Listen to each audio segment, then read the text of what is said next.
Hello everyone, I'm Ramjan Gharami. I'm a student of Hoshiar College. আজ আমি আপনাদের সঙ্গে একটা খুবই গুরুত্বপূর্ণ বিষয়ে আলোচনা করতে এসেছি। ভারতীয় মুসলমানদের বর্তমান অবস্থা, তারা বিভিন্নভাবে পীড়িত এবং অবহেলিত।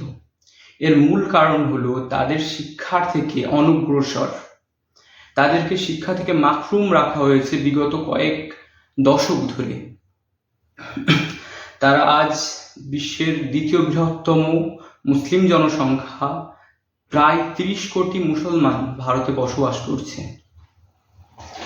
বিভিন্ন গোষ্ঠী তাদের নিজ স্বার্থে, পলিটিক্যাল গোষ্ঠী তাদের নিজ স্বার্থে ভারতীয় জনসমাজকে ভেঙে টুকরো টুকরো করার চেষ্টা করছে এবং তার সবচেয়ে বেশি শিকার হচ্ছে মুসলমানরা।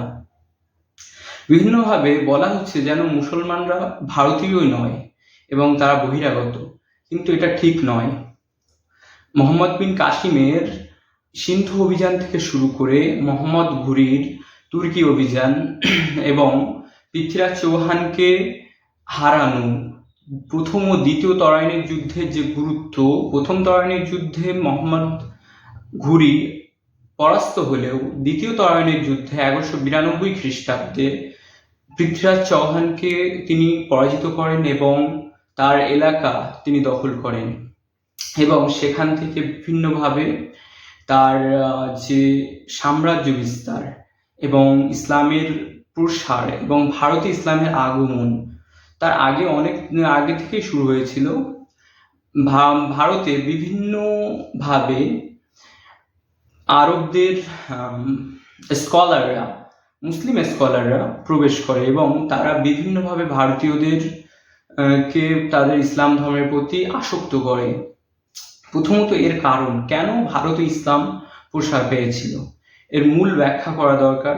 ইতিহাস থেকে আমরা জানতে পারি যে ভারতীয় সমাজ বিভিন্ন শ্রেণীতে বিভক্ত ছিল।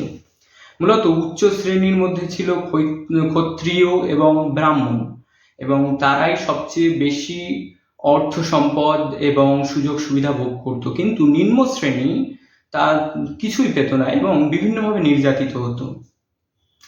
এই নির্যাতনের শিকার থেকে তারা নিজেদেরকে ইসলামের যে বৈষম্যহীন যে সমাজ, সেটাকে অ্যাকসেপ্ট করে এবং তারা ইসলামকে নিজেদের জীবন ব্যবস্থা হিসেবে গ্রহণ করে।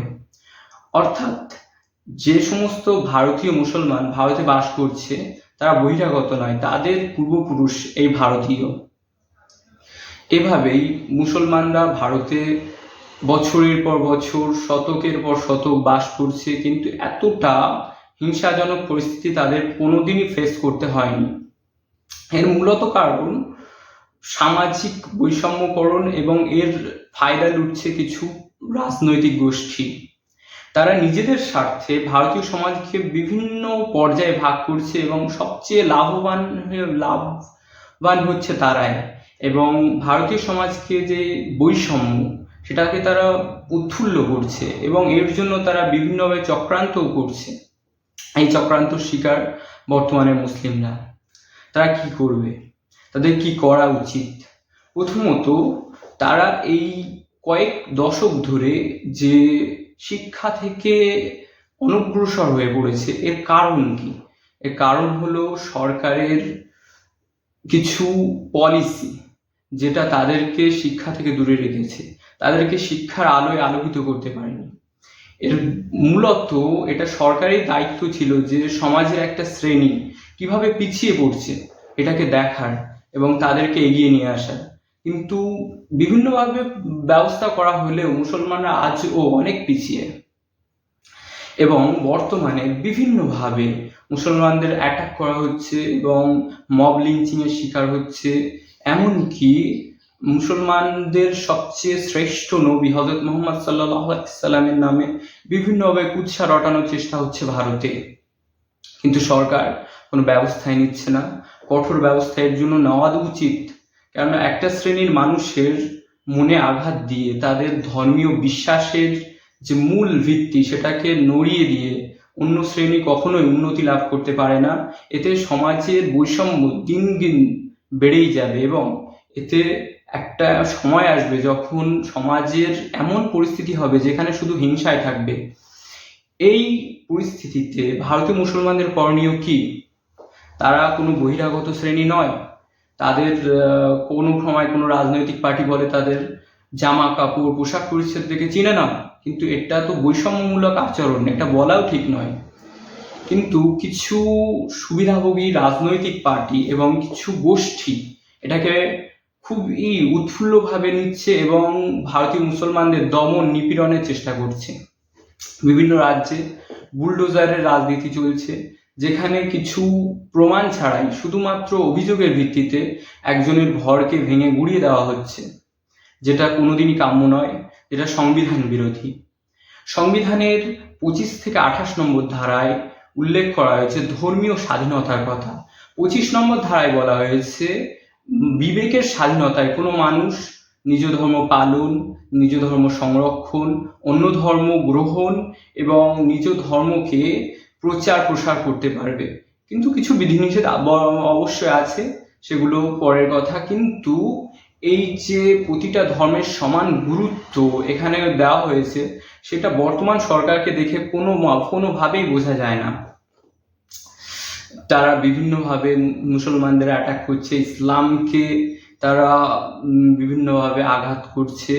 এটা সরকারের পলিসি হতেই পারে না, কিন্তু হচ্ছে। কিছু গোষ্ঠী এটা করছে নিজেদের স্বার্থে। আমাদের এটাকে রুখতে হবে। এবং ভারতীয় মুসলমানদের করণীয় কি? প্রথমত তাদের শিক্ষার দিকে এগিয়ে যেতে হবে। কোনো দিকে এত হিংসার দিকে এত মন দিলে হবে না। তাদেরকে যতই কুৎসা রটানোর চেষ্টা করা হোক, তাদের শিক্ষার দিকে মনোযোগ হতে হবে। তাদের সমাজে ডাক্তার, তাদের সমাজে পুলিশ, তাদের সমাজে অ্যাডমিনিস্ট্রেটিভ অফিসার, তাদের সমাজের বিভিন্নভাবে পলিটিক্যালি তাদেরকে উন্নতি সাধন করতে হবে। এবং সবচেয়ে গুরুত্বপূর্ণ হলো তাদের অর্থনৈতিকভাবে অগ্রগতির দেখাতে হবে তাদের সমাজে, এবং অর্থনৈতিকভাবে তাদের টপ পজিশনে তাদের স্থান নিতে হবে। কেননা দেশ আমরা তো মনে করি সরকার চালায়, কিন্তু সেটা ঠিক নয়। আসলে দেশ চালায় বিভিন্ন কোম্পানির বিভিন্ন বড় বড় মাথা, অর্থাৎ বিভিন্ন টাকাওয়ালা পার্টি, যারা অর্থ সম্পদের পাহাড়ে বাস করছে, তারাই দেশকে পরিচালিত করে তাদের নিজেদের স্বার্থে। এবং মুসলমানদের আরও করণীয় হলো বিভিন্নভাবে তাদের প্রতিবাদে সরব হতে হবে। হরিয়ানার একটি ঘটনা খুবই লজ্জাজনক, যে একজন মুসলিমকে, যে মজদুর অর্থাৎ যে বিভিন্নভাবে তার জীবনযাপন করার জন্য বাংলা থেকে, পশ্চিমবঙ্গ থেকে, পশ্চিমবঙ্গের দক্ষিণ 24 পরগনা জেলা থেকে সে ওখানে গিয়ে বিভিন্নভাবে কাচরা অর্থাৎ প্লাস্টিক সরো করে তার জীবন যাপন করে, এবং বিভিন্নভাবে একটু অর্থ উপার্জনের জন্য নিজের বাড়ি ছেড়ে, নিজের ঘর ছেড়ে, নিজের পরিবারকে একটু অন্ন জোগানোর জন্য সে হরিয়ানায় গিয়ে তার জীবন পরিচালনা করছিল। কিন্তু এই অবস্থায় কিছু টেরোরিস্ট বলা যায়, যারা টেরোরিস্টের থেকে, আতঙ্কবাদীর থেকেও খতরনাক, যারা রাস্তায় ফেলে তাকে পিটিয়ে হত্যা করে এবং তাকে একটা খালের পাড়ে ফেলে দিয়ে আসে। খুবই লজ্জাজনক ব্যাপার। কিন্তু তা সত্ত্বেও হরিয়ানার যিনি মুখ্যমন্ত্রী, তার কথা শুনলে মনে হয় যেন কোনো কিছু ঘটেনি।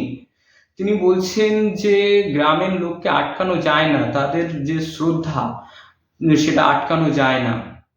কিন্তু এরকম হলে তো তার প্রতি অনেক মানুষের অনেক ক্ষোভ আছে, কেননা রাজনৈতিক পার্টিরা তো বেশিরভাগ ক্ষেত্রে নিজেদের স্বার্থ দিয়ে কাজ করে, তারা জনগণের স্বার্থ বোঝে না। তাহলে জনগণের সামনে আসলে তাকেও তো লোক পিটিতে তো মেরে ফেলতে পারে। তো তখন কি সে বলবে যে গ্রামের মানুষকে, জনগণকে আমি আটকাতে পারিনি? সে তো ঘুরবে ভীষণ যানবাহন এবং ভীষণ সিকিউরিটি নিয়ে। বাট সাধারণ জনগণ কিভাবে ঘুরবে? সাধারণ জনগণ কিভাবে তার জীবনকে সুরক্ষিত অনুভব করবে? এটা তো সরকারের দায়িত্ব। প্রতিটা জনগণ সমান।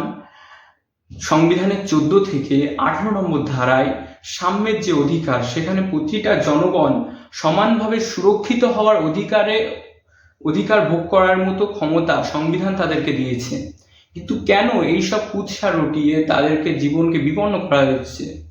এইসব নিষ্পাপ জীবন, যেমন একটা হরিয়ানার আর একটা ঘটনা, যেখানে একজনকে কেবলমাত্র ট্রান্সপোর্টকারী অর্থাৎ গরু পাচারকারী ভেবে তাকে গুলি করে হত্যা করা হয়েছে। পরে দেখা গেল সে একজন মিশরা এবং সে একজন পণ্ডিতের ছেলে এবং সেই ছেলেটি ক্লাস 12-এ পড়ে। এর থেকে লজ্জাজনক ব্যাপার আর কিছু হতেই পারে না দেশের ক্ষেত্রে। মব লিঞ্চিং যেটা দেশে বেড়েই চলেছে, এর বিরুদ্ধে সরকার কোনো পদক্ষেপই নিচ্ছে না। সুপ্রিম কোর্টের এর বিরুদ্ধে কড়া পদক্ষেপ নেওয়া উচিত। মানুষের অধিকার, মৌলিক অধিকার হলো জীবনের অধিকার, কেন তারা সেই জীবনের অধিকার পাচ্ছে না?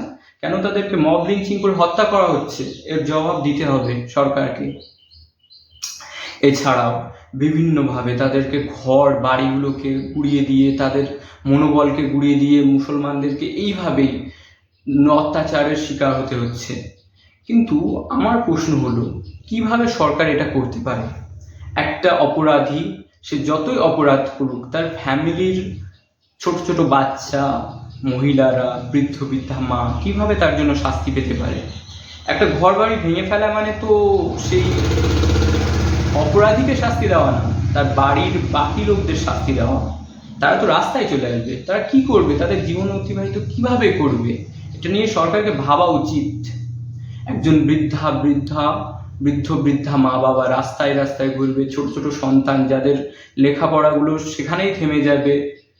এটা হতে পারে না। এটা একটা দেশের রাজনীতি ছাড়া, কুৎসা রাজনীতি ছাড়া আর কিছু হতে পারে না। আমাদের দেশের সংবিধানকে এরা কোনোভাবেই মান্য করে না। বিভিন্নভাবে এরা সমাজকে বিভিন্ন স্তরে বাটার চেষ্টা করছে এবং সেই পুরনো যুগের সমাজ যেখানে শ্রেণী বৈষম্য, শ্রেণী চরিত্র খুবই প্রতীয়মান, সেই সমাজকে এরা চায়। এরা মুসলমানদের নিম্ন শ্রেণী মনে করে এবং নিজেদেরকে উচ্চ শ্রেণী মনে করে, অথচ এইভাবে কোনোদিন কোনো রাষ্ট্রের উন্নতি হতে পারে না। রাষ্ট্র উন্নতি করতে হলে সার্বিক উন্নতি দরকার, প্রতিটা শ্রেণীর মানুষকে সমানভাবে উন্নত করার দরকার, প্রতিটা শ্রেণীর মানুষের অর্থনৈতিকভাবে সমৃদ্ধির দরকার।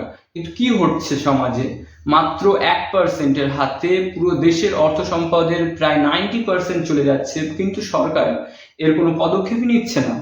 সরকার তো কিছু করার নেই, কারণ দেশ, আমরা বলছি সরকার চালায়, বাট দেশ আসলেই চালায় এই সব মালদার পার্টিরা। কি আর করার? আপনাদেরকে শুধু এই কথাই বলবো যে সজাগ হন, সজাগ মনে ভাবুন, মানবতাকে আপনারা নিজেদের জীবনের প্রায়োরিটিতে ফেলুন এবং হিংসাকে দূরে রাখুন, হিংসা থেকে দূরে থাকুন এবং হিংসাকে প্রশ্রয় দেবেন না কোনোভাবেই, যাতে মব লিঞ্চিংয়ের মতো দুঃখজনক ঘটনায় আপনাদের পরিবারের কেউ বা আপনাদের এলাকায় কেউ জড়িয়ে না পড়ে, তার দিকে খেয়াল রাখুন। এবং এর থেকে দুঃখজনক হয় না, কেননা সবচেয়ে সংবিধানে জোর দেওয়া হয়েছে জীবনের অধিকার। এই জীবনের অধিকারকে আপনাদের মতো কিছু মানুষের স্বার্থের জন্য আমরা হারাতে পারি না। কি হচ্ছে সমাজে? নারীদের সুরক্ষা নেই, কোনো মানুষের জীবনের সুরক্ষা নেই। এইভাবে কি ল অ্যান্ড অর্ডার চলে? এটা ঠিক নয়। সমাজ ব্যবস্থার উন্নতি দরকার, সরকারকে এর জন্য কড়া পদক্ষেপের দরকার, কিন্তু সরকার তো কিছু বলেই না। কি আর করার? আমাদের ভারতীয়দেরই যা সজাগ হতে হবে, কেননা সজাগ জাতি একটা সুস্থ সমাজ গড়ে তুলতে পারে। এই বলেই আমার এই ভিডিও এখানে শেষ করছি এবং আপনারা ভালো থাকবেন এবং আমার জন্য দোয়া করবেন।